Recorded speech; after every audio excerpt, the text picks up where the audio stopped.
भगवान महावीर और जीवन दर्शन 24वें एवं अंतिम तीर्थंकर भगवान महावीर स्वामी द्वारा प्रतिपादित सिद्धांत एक सुखमय तथा शांतिमय जीवन यापन का सरलतम जीवन दर्शन है।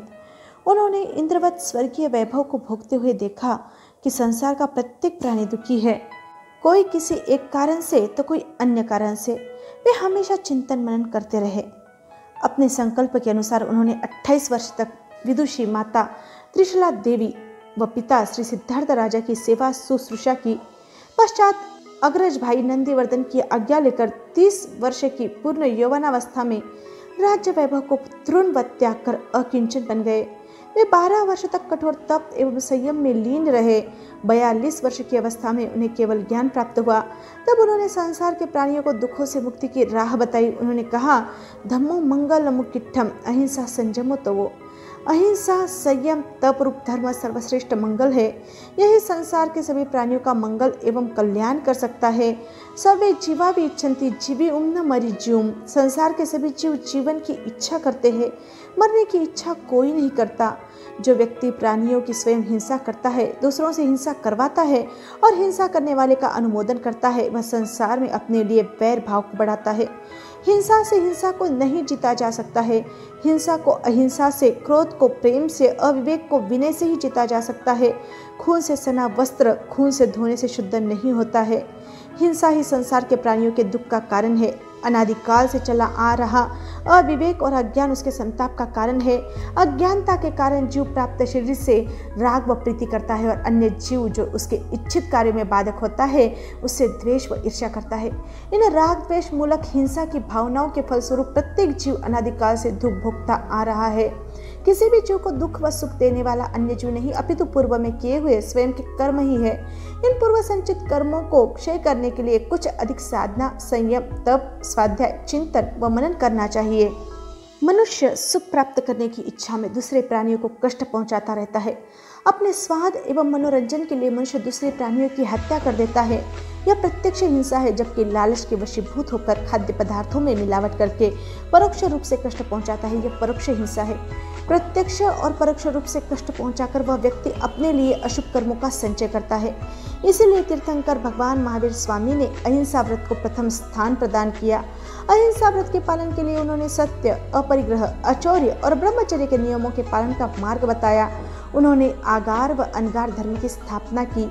सुखद समाज की रचना के लिए उन्होंने साधु, साध्वी, श्रावक, श्राविका रूप 4 तीर्थ की स्थापना की। इसलिए वे तीर्थंकर कहलाए। संयम उस मनोवृत्ति के निरोध करने का अद्वितीय उपाय है जिससे प्रेरित होकर समर्थजन आमोद प्रमोद, विलासिता और कुव्यसन में समाज की संपत्ति को स्वाहा करता है। क्योंकि प्रत्येक व्यक्ति समाज का अंग है, अतः उसकी व्यक्तिगत कही जाने वाली संपत्ति भी वस्तुतः समाज की ही संपत्ति है। त्याग एक प्रकार के बंटवारे का रूपांतर है। परिग्रह परिमाण और भोगोपभोग परिमाण एक प्रकार के आर्थिक साम्यवाद का आदर्श हमारे सम्मुख प्रस्तुत करता है। तीर्थंकर महाप्रभु महावीर इस विराट विश्व की एक ऐसी निर्धूम अक्षय अनंत ज्योति जो आज प्रतिपल प्रतिक्षण अक्षुण्य रूप से प्रदीप्तिमान है और अनंत अनागत काल में भी इसी रूप में प्रकाशमान रहेगी। समय की सघन परतें भी उस अलौकिक ज्योति को आंशिक रूप में भी धूमिल नहीं कर सकती।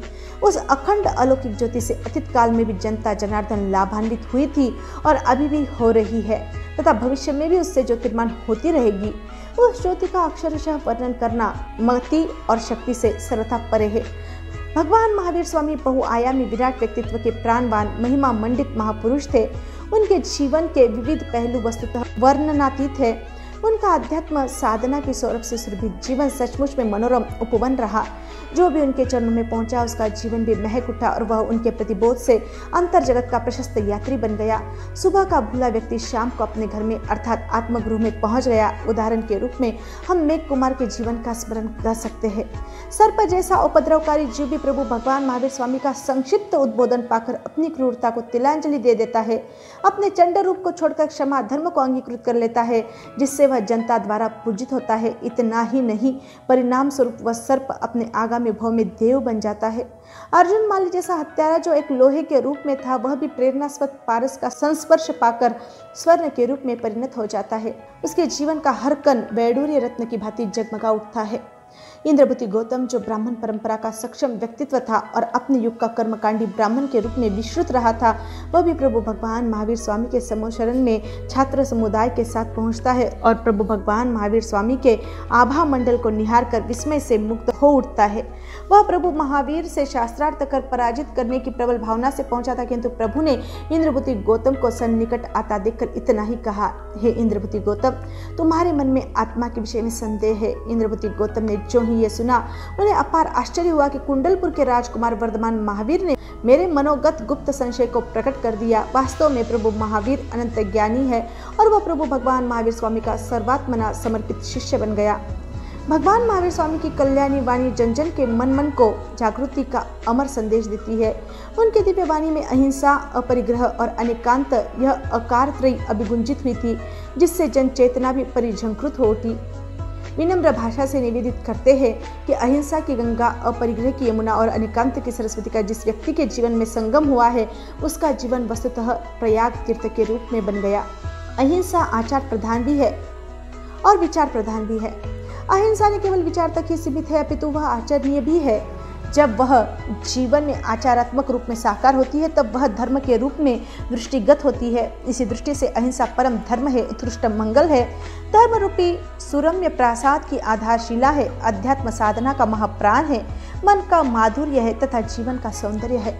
अपरिग्रह का अभिप्राय यह है कि जो भी वस्तुएं हैं उन पर मूर्छा भाव न रखा जाए। जब वस्तु पर आसक्ति हो जाती है, तब वह परिग्रह अपरिग्रह का सिद्धांत भी सुख शांति और जीवन विकास के लिए वरदान स्वरूप है। परिग्रह यदि महारोग है तो अपरिग्रह उसकी अमोघ औषधि है। ज्योतिर्मय तीर्थंकर प्रभु भगवान महावीर का तृतीय सिद्धांत अनेकांतवाद, यह एक ऐसा सिद्धांत है जो वैचारिक विभिन्नता में समन्वय की प्रकाश किरणें विकीर्ण करता है, मतभेद को दूर करता है, जिससे मनभेद की स्थिति उत्पन्न नहीं होती। अनेकांत का अति संक्षिप्त तात्पर्य इतना सा है कि किसी भी वस्तु के विषय में अपेक्षा से चिंतन करना, विविध दृष्टियों से विचार करना, जिससे हमारी विचारधारा गदाग्रह और दुराग्रह के प्रगाढ़ जाल से विमुक्त हो जाती है और हमारा विचार सत्य, तथ्य एवं समन्वय के धरातल पर प्रतिष्ठित हो जाता है। ज्योतिर्मय वीर प्रभु भगवान महावीर स्वामी का व्यक्तित्व एवं कृतित्व अगाध अपार महासागर से भी गहन गंभीर है एवं असीम अनंत गगन से भी विराट है, व्यापक है। अनेकांतवाद यह मत मतांतरों की मारामारी से मुक्ति का मार्ग निर्देश करता है।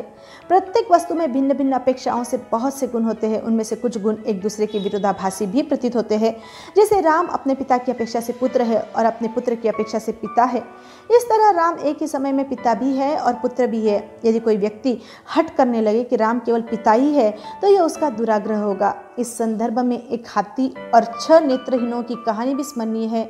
जिस नेत्रहीन ने हाथी के कान छुए वह हाथी को पंखे जैसा ही मानता था, जिस नेत्रहीन ने हाथी के पांव छुए वह उसे एक स्तंभ के समान ही मानता था। इस प्रकार प्रत्येक नेत्रहीन की उसके द्वारा छुए गए अंग के अनुसार अलग अलग धारणाएं थी, जबकि वास्तव में हाथी उन सब नेत्रहीनों की मान्यताओं को एक साथ मिलाने पर ही बनता है। हमें भी यह नहीं भूलना चाहिए कि हम भी उन नेत्रहीनों के समान अल्पज्ञ हैं। हम भी वस्तु को पूर्ण रूप से न जानकर केवल उसके थोड़े से अंश को जानते हैं। इसलिए हमें अपने थोड़े से ज्ञान पर गर्व न करते हुए दूसरों के विचारों का भी सम्मान करना चाहिए। जो मेरा है वह सत्य है, इस प्रकार का दुराग्रह छोड़कर हमें कहना चाहिए जो सत्य है वह मेरा है। ऐसे विचार रखने एवं ऐसा व्यवहार करने से अहिंसा एवं शांति को बढ़ावा मिलता है। इसके विपरीत अपनी ही बात का दुराग्रह करने से द्वेष फैलता है और हिंसा को बढ़ावा मिलता है। अनेकांतवाद शांति और प्रेम का मार्ग है। भगवान महावीर स्वामी ने नारी को सिर्फ संपत्ति मात्र नहीं माना, स्वातंत्र्य दिया एवं अधिकार भी दिया।